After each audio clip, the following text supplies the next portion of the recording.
সুপ্রিয় দর্শক, আসসালামু আলাইকুম। সবাইকে আমন্ত্রণ জানাচ্ছি বৈশাখী টেলিভিশনের নিয়মিত স্বাস্থ্য বিষয়ক আয়োজন বৈশাখী হেলথের আজকের পর্বে। পুরো আয়োজন জুড়ে আপনাদের সাথে আছি আমি ডক্টর ফারজানা আলী। দর্শক, আজ আমাদের আলোচনার বিষয় পেইন মেডিসিন, আর এই বিষয়ে আলোচনায় আমাদের সাথে উপস্থিত আছেন একজন বিশেষজ্ঞ চিকিৎসক। আজ আমাদের মাঝে উপস্থিত আছেন doctor Sukhranjan Das, interventional pain medicine বিশেষজ্ঞ, consultant, pain clinic, Dhaka medical college হাসপাতাল, ঢাকা। আপনাকে আমন্ত্রণ জানাচ্ছি আমাদের আজকের পর্বে। কেমন আছেন? জি, ভালো আছি। ধন্যবাদ আপনাদের যে আমাকে বৈশাখী টেলিভিশনে আমন্ত্রণ জানানোর জন্য। পেইন মেডিসিন এই বিষয়টা সম্পর্কে কিন্তু আমরা খুব একটা জানি না। একটু শুরুতে জানতে চাই যে পেইন মেডিসিন বলতে কি বুঝি বা কখন বলবো আমরা? আচ্ছা, আসলে পেইন মেডিসিন যে সাবজেক্টটা, এটা আমাদের দেশে নতুন একটি সাবজেক্ট। যেমন ধরেন আগে শুধু মেডিসিন ছিল, মেডিসিনে যেমন অনেকগুলো ব্রাঞ্চ হয়েছে, নিউরো মেডিসিন, তারপর আমরা নেফ্রোলজি, তো এরকমই পেইন মেডিসিন একটা নতুন ব্রাঞ্চ। তো এটা বেসিক্যালি অ্যালোপ্যাথি চিকিৎসার নতুন একটি শাখা। এখানে আমরা ব্যথা বিষয়ক যে কোনো ধরনের চিকিৎসা দিয়ে থাকি। আগে মূলত ব্যথার জন্য আমরা কেউ অর্থোপেডিক্সের কাছে যেত, কেউ ফিজিক্যাল মেডিসিনের নিকট যেত, কেউ ধরেন যে আবার নিউরো মেডিসিনের নিকট যেত। কিন্তু এখন এই ব্যথাগুলো নিয়েই শুধু যে সকল চিকিৎসক কাজ করে থাকেন তারাই আসলে বেসিক্যালি পেইন মেডিসিন বিশেষজ্ঞ। আমাদের যদি দেখেন আপনি অন্যান্য দেশে, যা উন্নত দেশগুলোতে এই সাবজেক্টটা বেশ ডেভেলপ হয়েছে। তো আমাদের দেশেও আশা করি এখন নতুনভাবে শুরু হয়েছে, এটাও খুব ভালোভাবেই ডেভেলপড হবে এবং রোগীরাও এর মাধ্যমে উপকৃত হবেন। ধন্যবাদ। আমরা কিন্তু জানলাম যে পেইন মেডিসিন বা পেইন মেডিসিন বিশেষজ্ঞ যারা আছেন তাদের কাজ কি। আসলে একটু অন্তর্গত বিষয় সম্পর্কে একটু জানতে চাই যে পেইন মেডিসিন নিয়ে যারা কাজ করছেন তারা কোন কোন বিষয়গুলো দেখছেন? আচ্ছা, প্রথমত আপনি একটু জানতে হবে যে ব্যথা কয় ধরনের হয়। ব্যথা মূলত অ্যাকিউট পেন বা ক্রনিক পেন আমরা দুই ভাগে ভাগ করতে পারি। অ্যাকিউট পেন বলতে বোঝাচ্ছি যে আপনার কোনো একটা অংশ কেটে গেল, সেই অংশটা তৎক্ষণাৎ যে ব্যথাটা হবে সেটা আমরা অ্যাকিউট পেন বলে থাকি। আর ক্রনিক পেন মূলত দেখা যায় একটা ব্যথা সেটা আপনার 3 মাসের বেশি বা 6 মাসের বেশি ধরে আছে, সেই ব্যথাটাকে আমরা বলি যে ক্রনিক পেন। তো পেইন মেডিসিনের যারা চিকিৎসক তারা এই ক্রনিক পেনটা নিয়ে কাজ করে। অনেক ক্ষেত্রে দেখা যায় আমাদের দেশে মা বোনেরা আছেন যে 6 মাসের বেশি ধরে কোমর ব্যথায় ভুগতেছেন, হাঁটু ব্যথায় ভুগতেছেন বা কাঁধের ব্যথায় ভুগতেছেন, বা কোনো ব্যথার কোনো উৎস খুঁজে পাওয়া যাচ্ছে না, বা কোনো পরীক্ষা নিরীক্ষা বা অন্য কোনো চিকিৎসকের শরণাপন্ন হয়েও যেগুলোর কোনো সমাধান পাচ্ছে না। এই রোগীগুলো মূলত যারা পেইন মেডিসিন বিশেষজ্ঞ তারা দেখে থাকেন। তো এই ধরনের আমাদের যদি গ্রামের যে মানুষজন আছে বা আমাদের অনেকেই যারা এই সাবজেক্টটা সম্পর্কে জানা নেই, তারা যদি এই বিষয়ে সচেতন হয় এবং তারা যদি একজন পেইন মেডিসিন বিশেষজ্ঞের নিকট তাদের শরণাপন্ন হয়, তো আশা করি যে এই রোগগুলোর সমাধান খুব সহজেই হবে। আপনি খুব সুন্দর করে কিন্তু বলছিলেন যে যখনই কোমর ব্যথা হচ্ছে বা শারীরিক কোনো ব্যথা হচ্ছে, ব্যথার যে সমস্যাগুলো হচ্ছে তখনই অর্থোপেডিক্সের কাছে যাচ্ছেন, নিউরো মেডিসিনের কাছে বা আমরা ফিজিক্যাল মেডিসিনের যে বিষয়টার কথা বলি তাদের কাছে যায়। রোগীরা কিভাবে বুঝবেন যে আপনাদের কাছে যেতে হবে, আসলে কিভাবে তারতম্য করবে তারা? আচ্ছা, অর্থোপেডিক্স যারা আছে তারা মূলত আপনার কোনো হাড় যদি ভেঙে যায়, শরীরের কোনো অংশ হাড়ে ফাটল দেখা দেয়, সেই ক্ষেত্রে অর্থোপেডিক্সের নিকট যেতে পারে, বা প্লাস্টার করার জন্য, বা অর্থোপেডিক্সের কোনো যদি অনেক বেশি ফেটে যায় সেক্ষেত্রে তারা অনেক সময় সার্জারি করে থাকেন, সেই ক্ষেত্রে অর্থোপেডিক্স বিশেষজ্ঞের কাছে তারা যাবে। আর নিউরো মেডিসিন বিশেষজ্ঞ যারা ব্রেনের কোনো সমস্যা বা সেই ক্ষেত্রে তারা বা নার্ভের কোনো রিলেটেড সমস্যা, সেক্ষেত্রে তারা নিউরো মেডিসিন যেতে পারে। আর ফিজিক্যাল মেডিসিন মূলত যারা রিহ্যাবিলিটেশন বা আমাদের যে ব্যায়াম বা আমাদের স্ট্রোক করার পরবর্তীতে যে ব্যায়ামগুলো বা বিভিন্ন আমাদের পরবর্তীতে যা পেইন মেডিসিন যারা আছে, সেটাও কিন্তু একটা মাল্টিডিসিপ্লিনারি অ্যাপ্রোচ। সেখানেও আমাদের অনেক সময় ফিজিক্যাল মেডিসিনের কাছে রেফার করে থাকি, কারণ তারা কিছু ব্যায়াম বা অন্যান্য কিছু তাদের ভূমিকা রয়েছে যেগুলোর মাধ্যমে তারা সেটাকে সারিয়ে তুলতে পারে। আর পিওরলি যদি কোনো কোমর ব্যথা হয়, কোনো হাঁটু ব্যথা হয়, ঘাড় ব্যথা হয় বা শরীরের যে কোনো অংশের ব্যথা হয়, সেই রোগীগুলো মূলত পেইন মেডিসিনের নিকট আসবে।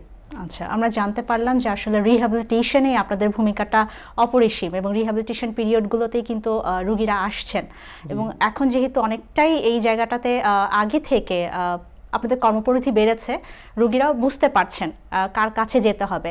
ইন্টারভেনশনাল পেইন ম্যানেজমেন্ট কিন্তু প্রায় আমরা শুনে থাকি, এক্ষেত্রে আসলে আপনারা কীভাবে ম্যানেজমেন্টটা করছেন বা আপনারা কীভাবে চিকিৎসাটা দিচ্ছেন? আচ্ছা, আপনি খুব সুন্দর প্রশ্ন করেছেন। আসলে আপনি দেখে থাকবেন যে আগে যে পেন ম্যানেজমেন্টটা ছিল, মূলত আমি একটা উদাহরণ দিয়ে আপনাকে বোঝাই তাহলে বুঝতে সহজ হবে। যেমন ধরুন কোমর ব্যথা, আগে কোমর ব্যথা মানে হলেই একটা ডিস্ক প্রলাপস মনে করতো যে ডিস্ক বের হয়ে গেছে, সেই জন্য হয়তো কোমর ব্যথা হচ্ছে। মানুষজন দৌড়ে চলে যেত নিউরোসার্জারি কাছে বা অর্থোপেডিক্সের নিকট। তারা অনেক সময় হয়তো বা একটা প্রিগাবালিন একটা ওষুধ দিয়ে দিনের পর দিন বছরের পর বছর তারা এই প্রিগাবালিন ওষুধ খেত, কিন্তু আসলে কোনো সমাধান পাইতেছিল। অনেক সময় তারা সার্জারির দিকে চলে যেত প্রথমেই। কিন্তু পেন মেডিসিন সাবজেক্টটা ডেভেলপ হওয়ার পর, যেমন আমি কোমর ব্যথা দিয়ে বোঝাচ্ছি যে কোমর ব্যথার অনেকগুলো কারণ রয়েছে। আপনার কোমরে আপনি নিজেও যদি চিন্তা করে দেখেন, কোমরে হাড় রয়েছে, কিছু মাংস রয়েছে, কিছু লিগামেন্ট রয়েছে। তার মানে কি প্রতিটা জিনিসই কিন্তু এক একটা ব্যথার উৎস। তো আপনি যদি ব্যথার উৎসটা সঠিকভাবে নির্ণয় করতে পারেন তাহলে কিন্তু ম্যানেজমেন্টটা সহজ হবে। আর আগে যেটা হতো, এই ব্যথার উৎসটা সঠিকভাবে ম্যানেজমেন্ট হতো না, সেজন্য আমাদের চিকিৎসা পদ্ধতিটাও সঠিক হতো না। আর এখন পেন ম্যানেজমেন্টের ক্ষেত্রে যেমন আমরা ইন্টারভেনশনাল কেন বলছি, আপনি ধরেন যে এসআই মানে একটা জয়েন্টে কোনো একটা সমস্যা হলো, সেই জয়েন্টে একটা ইঞ্জেকশনের মাধ্যমে আমরা ভালো করে দিতে পারতেছি। তাহলে আপনার যে জায়গাটা আগে অপারেশন লাগতো বা দিনের পর দিন আপনি প্রিগাবালিন বা কোনো এই জাতীয় ওষুধগুলো খেতেন, সেগুলো কিন্তু এখন আর আপনার লাগতেছে না। ধরুন আগে হাঁটু ব্যথায় একটা উদাহরণ দিয়ে আপনাকে বুঝিয়ে দিচ্ছি। হাঁটু ব্যথার জন্য আগে দিনের পর দিন মানুষ স্টেরয়েড ইঞ্জেকশন নিত, কিন্তু স্টেরয়েড ইঞ্জেকশনটা কী হতো, সাময়িক 3 মাস বা 2 মাসের জন্য রুগীটা ভালো থাকতো, কিন্তু আলটিমেটলি একসময় দেখা যেত তার এই স্টেরয়েডটার কারণে হাঁটুর যে ক্ষয়ক্ষতি সেটা আরও ত্বরান্বিত করতো।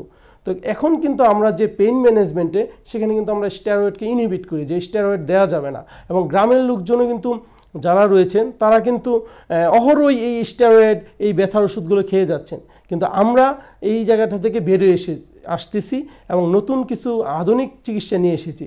যেমন ধরেন আমরা হাঁটুতে এখন হাঁটুর ক্ষয় রোধের জন্য পিআরপি একটা লেটেস্ট প্রসিডিওর রয়েছে, সেটা আমরা করে থাকি, যেগুলো আসলে বাংলাদেশ আগে ছিল না। এরকম হাঁটু ব্যথা, কোমর ব্যথা, শোল্ডার ব্যথা, কাঁধের ব্যথা, বিভিন্ন ধরনের ব্যথা রয়েছে, যেগুলো আসলে আমরা এখন ইন্টারভেনশনের মাধ্যমে সমাধান করা সম্ভব। আরেকটা রোগ যেমন বলতে চাচ্ছি আপনাকে, যেমন ফাইব্রোমায়ালজিয়া একটা রোগ আছে। যেমন অনেক মহিলারই গ্রামে আছেন আসলে সারা শরীরে ব্যথা, আপনিও অনেকে আপনার ফ্যামিলিতে দেখবেন যে অনেকেই বলতেছে যে আমার সারা শরীরে ব্যথা, কিন্তু এই ব্যথা কোনো উৎস খুঁজে পাচ্ছে না, পরীক্ষা নিরীক্ষা করাচ্ছে কিন্তু আসলে এর সমাধান পাচ্ছে না। তো এই রোগগুলা আমরা কিন্তু সহজেই আইডেন্টিফাই করতে পারতেছি এবং এই রোগগুলা ইন্টারভেনশন এবং মেডিসিনের মাধ্যমে এর সমাধান করতে পারতেছি। অসংখ্য ধন্যবাদ। আমরা একটু আরেকটি বিষয় একটু জানতে চাই যে যখনই হাড়ের ব্যথা, কোমরের ব্যথা, ব্যথার বিষয়টাই যখনই আসে, আপনি কিন্তু বলছেন যে দীর্ঘদিন ধরে সে চিকিৎসা গ্রহণ করছে। এই পেন মেডিসিন আসার কারণে বা আপনাদের যে চিকিৎসার পরিবর্তনের কারণে আসলে এই দীর্ঘমেয়াদী রোগের যে চিকিৎসা পদ্ধতিতে কী ধরনের পরিবর্তন আসবে বলে আপনি মনে করছেন? হ্যাঁ, আপনি খুব সুন্দর প্রশ্ন করেছেন। এখন পর্যন্ত আসলে আমি প্রায় 6-7 বছর ধরে পেইন মেডিসিনের সাথে সম্পৃক্ত রয়েছি এবং দেশের বাংলাদেশ বাদেও অনেক দেশে গিয়েছি। লাস্ট আমি আমার ইউরোপেও একটা দেশে গিয়েছিলাম, সেখানেও প্রায় 7000 পেইন ফিজিশিয়ান এসেছিলেন। তো ওখানে দেখা যায় এই যে পেইন ম্যানেজমেন্টের আউটকামটা খুবই ভালো। যেমন ধরেন যে আপনাকে যেই রোগগুলো একটু আগে বললাম, যে একটা রোগ ফাইব্রোমায়ালজিয়া, শরীরে তীব্র ব্যথা, তার ভালো হচ্ছে না, কিন্তু এটাতে আমরা একটা ওষুধ যদি তাকে দেই এবং সেটা যদি কন্টিনিউ করি, সে কিন্তু 15 দিন পরে ভালো বোধ করতেছে এবং দেখা যাচ্ছে যে এই রোগগুলা থেকে সে বেরোয় আসতেছে। আর এই পেন ম্যানেজমেন্টগুলো আগে সবসময় যেহেতু ভালো হইতো না এবং সবাই ভালো থাকতো না, সেটা কিন্তু একটা সাইকোলজিক্যাল ইফেক্টও পড়তো। দেখা যায় এই পেনের জন্য তো একটা পর্যায়ে আমি এমনও পেশেন্ট পেয়েছি যারা এসে সাইকোলজিক্যালি খুবই আপসেট এবং তাদেরকে কোনোভাবেই তারা মানে ফ্যামিলিতে বা বেঁচে থাকবে এইখান থেকে মনে করতেছে যে তারা সুইসাইড করলে হয়তো ভালো থাকবে। কিন্তু এই জায়গাটাগুলো যদি আমরা সমাধান করতে পারি তাহলে আসলে আমাদের যে বাংলাদেশের যে মা বোনেরা আছেন তারা খুবই উপকৃত হবেন এবং তাদের এই জায়গাগুলো থেকে তারা সুন্দর একটা জীবন উপভোগ করতে পারবেন।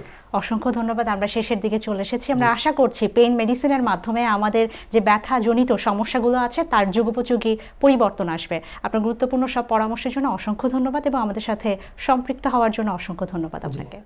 দর্শক, সর্বশেষ মুহূর্তে চলে এসেছি, কথা বলছিলাম পেইন মেডিসিন নিয়ে। আশা করি এই নতুন যে পেইন মেডিসিন চিকিৎসা পদ্ধতি আমাদের ব্যথাজনিত যে কোনো সমস্যার যুগোপযোগী পরিবর্তন আনবে। সবার সুস্বাস্থ্য কামনা করে শেষ করছি বৈশাখী টিভি নিয়মিত স্বাস্থ্য বিষয়ক আয়োজন বৈশাখী হেলথের আজকের পর্ব। সবাই ভালো থাকুন, সুস্থ থাকুন। ধন্যবাদ সবাইকে।